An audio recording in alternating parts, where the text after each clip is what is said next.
afford to lose both races, David. Of course, the top 8 in each race, or in each first race, their positions are reversed for the grid of the second race. So 8th becomes first, first becomes 8th. But beyond that, where you finish is where you start race 2. So Jörg Müller has got to somehow get out and try and at least start race 2. Yeah, if he can get himself out onto the circuit and go running around, if anyone else breaks down and he finishes, then he will pick up those positions. And it won't start dead last on the second race. At this moment in time, sitting in that pits there, I would say he's on for being last at this moment in time. But the Schnitzer boys working on the car, they know what they're looking for, and they'll be trying to sort that out as quickly as possible. Looking at this, we can see that Andy Priaulx seems to be pulling away just that little bit from the two Alphas behind, so he's very much the man on his own. He's in 5th place at this moment in time. Farfus inside Garcia, David into Parabolica, sorry about that, he's pushing the Spaniard out wide, and Antonio just about holding on to that one, but he'll lose so much speed, and he's even going further out on the grass. It's very, very slushy. 2 days of absolutely torrential rain, Friday and Saturday, have left the non-tarmac areas very, very tough indeed, and the BMWs, well, they're being split by the Alphas. It's now just Jörg Müller, and look at Tarquini having a look at Farfus there. The crowd in front of us in the grandstands are going absolutely mental as the Alphas come through 2nd and 3rd, but the reigning European champion behind the man he deposed. Now here's Farfus, gets inside in the Parabolica and runs out wide. Well, the problem there, I think, is that Garcia allowed him inside in the Parabolica, and there lies real disaster for him. He got onto the grass and just could not get off it, kept his hoof in, but Priaulx got by, so too did Giovanardi. So it looks like Garcia is now between Giovanardi and Thompson on the road, and that will put him down in 7th place. And what's good about this is that we see Andy's managed to pick his places up. He got himself away from the group behind and trying to catch the group in front, so he's now in a good 4th place. We spoke to him earlier on today, and he was saying what he's looking for is a good points finish. He is the current European champion. He's the sort of man that everyone's got an aim to, a target for, and he knows he needs to keep his nose clean, make sure he just goes out and scores good points this weekend. And he's looking forward to trying scoring good points in both races. He doesn't want to be involved in any incidents, he doesn't want any damage to the car, and he can certainly is quick with a bit of a toe. He knows he can be right with the Alfa Romeos, and he's just far enough back, he just can't quite hook onto the back of the Alphas at this moment in time, but he is certainly quick around the corners. Just set his fastest lap of the race at 1 minute 59.553. Jörg Müller, the race leader, set the fastest lap of the race on lap 3, 1:59.552. 1,000ths of a second separating the speed of the 1st and 4th place BMWs, and they were both 0.6 to 0.7 of a second quicker on that lap alone than the two Alfa Romeos. Now in qualifying, the conditions were too cold. Alfa Romeo's car struggling for front end grip. The front drive Alphas versus the rear drive BMWs. Alphas must get the heat into their tyres in the race, and again Tarquini lining up from Priaulx's viewpoint. We can see him pulling out of the slipstream of Farfus to try and make a move down into the chicane for the first time, or the first chicane for the 4th time, and through he goes. Gabriele Tarquini, former British and Italian and European touring car champion, puts the move on his ex-Formula 3000 driving teammate Augusto Farfus Jr., and Priaulx is right with them. 4 laps completed. Andy Priaulx, the reigning European champion, closing in on the battle for 2nd. We'll be back with more in just a second. 5 laps completed halfway through the first World Touring Car Championship race of 2005, led by poleman Jörg Müller. Gabriele Tarquini, the 2003 European champion, in 2nd. Augusto Farfus Jr., winner here at Monza in both races last year, in 3rd.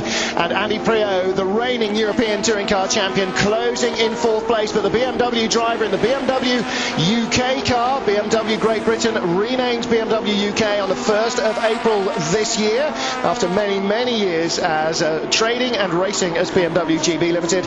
So BMW UK it is, with the familiar colours of the Union flag on the car of Andy Priaulx, run by Belgian Bart Mampé and his tiny close-knit team, engineered by Sam Wace. Andy Priaulx closing in now, still lapping 1:59s. The two Alphas at a 2-minute lap, 2:00.00 seconds, and still Jörg Müller, fastest man on the track, starting to ease away a little bit more, but 5 laps in, the pace is dropping a fraction. The tyres given of their best, and the stewards being very busy. About half a dozen drivers are being warned about their driving conduct here. Thomas Klenker pulling off the brand new shape Ford Focus and into retirement seemingly at the end of its first World Touring Car outing, and indeed his. Of course, everybody here in a new format in the World Touring Car Championship, David, but there are a host of new cars, and with those of course come new car problems. But look at the Seats now, bunched up behind the BMWs and the Alphas. 1, 2, 3, line astern, the factory Seat outfit. Rickard Rydell, the Swede, Holly Kane, the Spaniard, and the newcomer in the team, Peter Terting, in 8th, 9th and 10th places, but right behind James Thompson, Antonio Garcia and Fabrizio Giovanardi. And of course the top 8 on the grid are reversed, so the person in 8th place, in this instance Rydell, will start from pole position, but the guys who are right behind him now might be a centimetre behind at the line, but if you're 9th, you start 9th on the grid. So there's a real fight to get into the top 8, and you can see the Alphas right in front as we ride on board with the onboard camera in the Seat. And Prio making his move now for 3rd place on Farfus, as I fit my new teeth and try and remember what words come in the English language.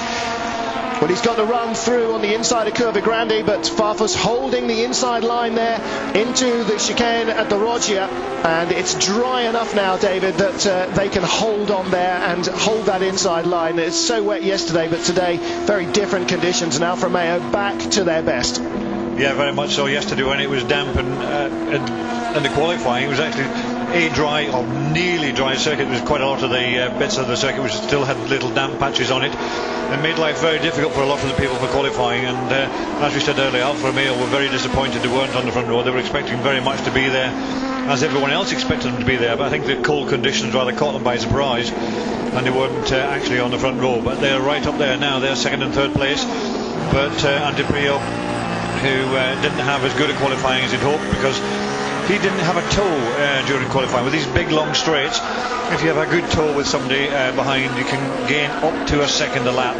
Now he had no one to work with because he doesn't have a teammate. All these other Alfa Romeos, they work together, all 4 of them. The BMWs work together, the 2 Mullers, Dirk and Jürgen Muller, work together.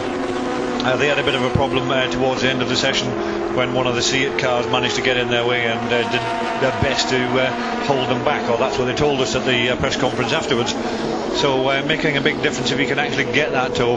Andy's right up there in the race. He's getting the toe in the race, but unfortunately in practice he didn't, and he had to start that much further back. Well, I'll tell you what, at the beginning of the race he would have taken a top 4 finish in race 1 and a chance to also finish in the top 4 in race 2. Dirk Muller from pole position, easing away to the extent of 2.5 seconds now over 2nd placed Alfa Romeo driver Gabriele Tarquini.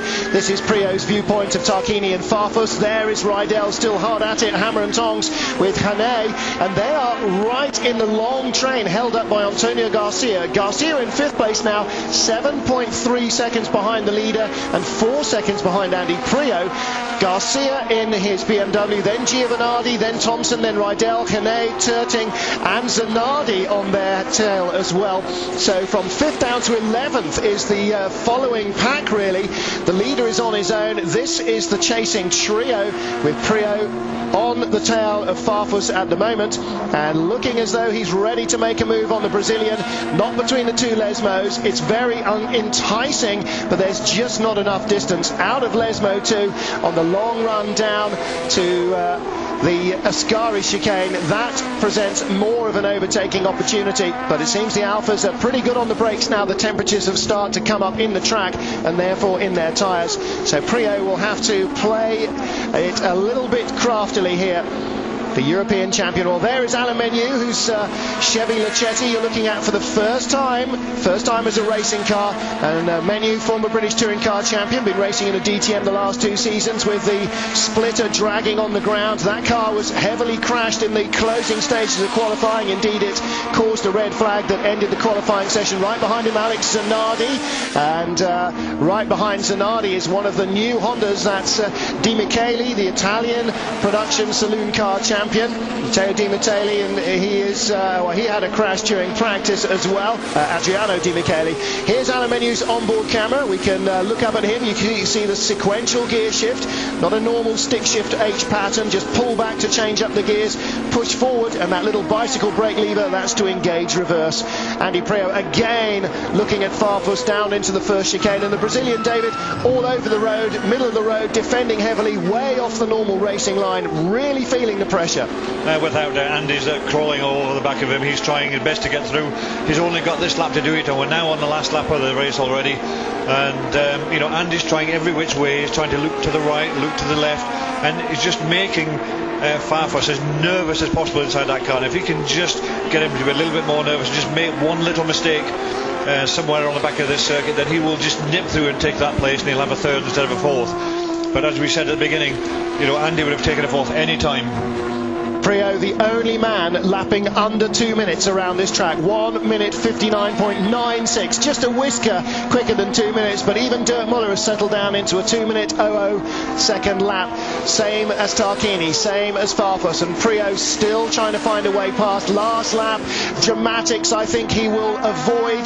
If there is a gap, he'll take it, but he won't try and shoulder charge his way through. Race one, job one, get points on the board. He does not want to have the disastrous champions defence of getting no points to start the season. The Michael Schumacher year he could really live without. Dirk Muller leads, Gabriele Tarquini showing good pace in second, Farfus defending hard. He led from the front last year, Augusto Farfus, but the Alfa Romeo not the rocket sledge in comparison to everyone else that it was at the start of 2004.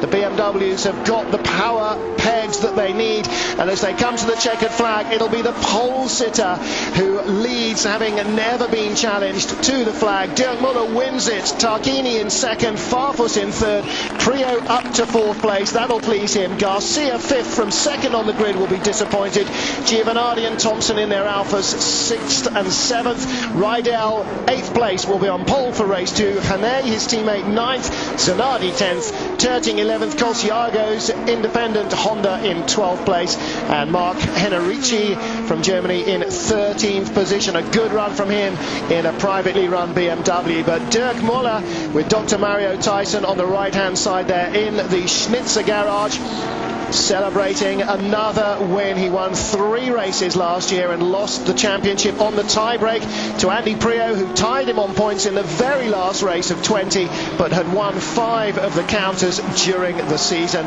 And so Dirk Muller lost out just on the tiebreak to Andy Priaulx. But the podium then with 1 BMW and 2 Alfa Romeos, and that's a good result for the Bavarian Mark here in Monza. Last year you would have expected, and the year before, to have had 3 Alfa Romeos on the podium.